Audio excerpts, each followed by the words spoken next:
Episode 14 of When the Stars Gossip begins with a funeral for the mice that have passed away in the pursuit of greatness on board the MCC. There are tears and sorrows, along with some squeaks from the back. Given how hard it is for a mouse baby to be born in space, what would the odds be for a human baby, right? Well, back in the lab the CGI mouse is depressed and wearing a cone. It's super cute and Tae-hui catches up to Eve after, telling her to cheer up. These scenes, as we find out, occur prior to Eve meeting Ryong and receiving the marriage documents. Eve has a lot to think about, especially given the drama involving her birth mom. Eve heads home to eat the food from Nami, while Ryong checks over the Morla. However, Ryong has another gift for her. He doesn't tell her what it is though, at least not yet, while Eve is quick to remind him that she's leaving in 3 days so he needs to get a move on. Eve shows up at the restaurant and speaks to Nami once more, bringing back the dishes and telling her she enjoyed the food. Eve also goes on to tell her to forget about the Christmas Eve event and eventually bids her farewells. Her whole motivation here has been to find out why her mother abandoned her, and it appears as if that search is now over.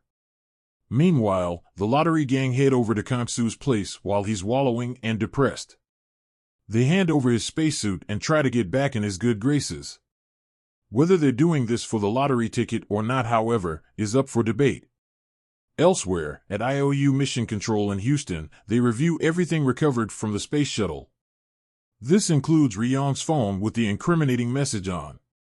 Now, many will remember that the phone turned off due to a lack of battery.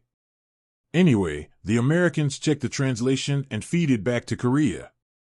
Before finding out the results of this, Eve shows up to see Ryong while he's working. She's curious about her gift and he hands over a book on obstetrics. It's quite the tome and of course, we soon find out why.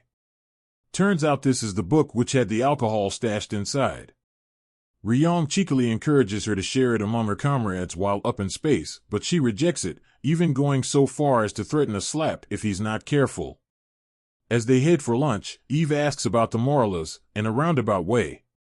Ryong tells her the facts, including how her comrades helped him and she was the only one in the dark. Back at MCC, trouble is brewing. Tae-hui has received a report about Ryong's phone message and things don't look good. If Ryong is to implant the illegally created embryo in Seoul, the KSA will have to take full responsibility. Dong-ae and Tae-hui hurriedly head out to try and contain this situation before it gets out of control.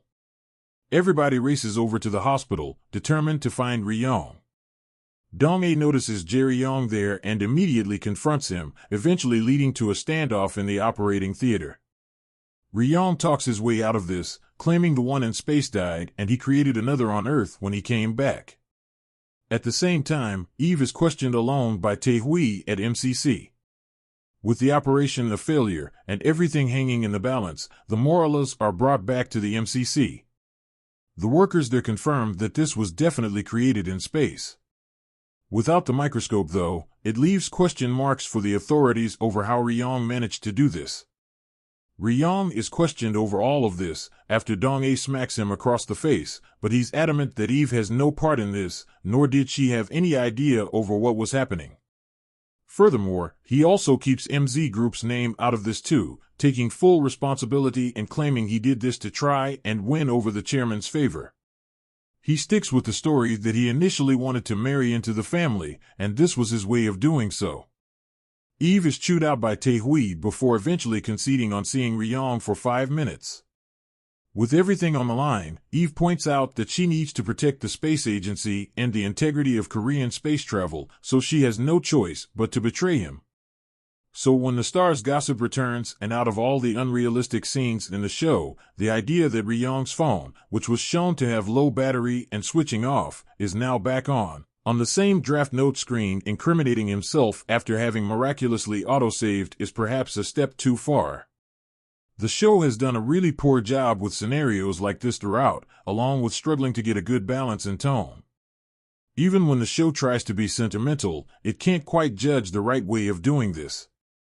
The ongoing drama with Kang-soo, for example, makes the rest of the crew seem spineless and shallow if they're only over at his for the lottery ticket, not his well-being. However, the situation involving Eve's parents seemed to have been given a decent conclusion, while the ongoing drama with the space station appears to culminate in Ryong getting some pretty steep disciplinary measures, which will be dished out next week. Given the recent news that this show is doing terribly in Korea and has had a negative impact on the share prices too, I'm not surprised given the quality, or lack thereof, for this drama.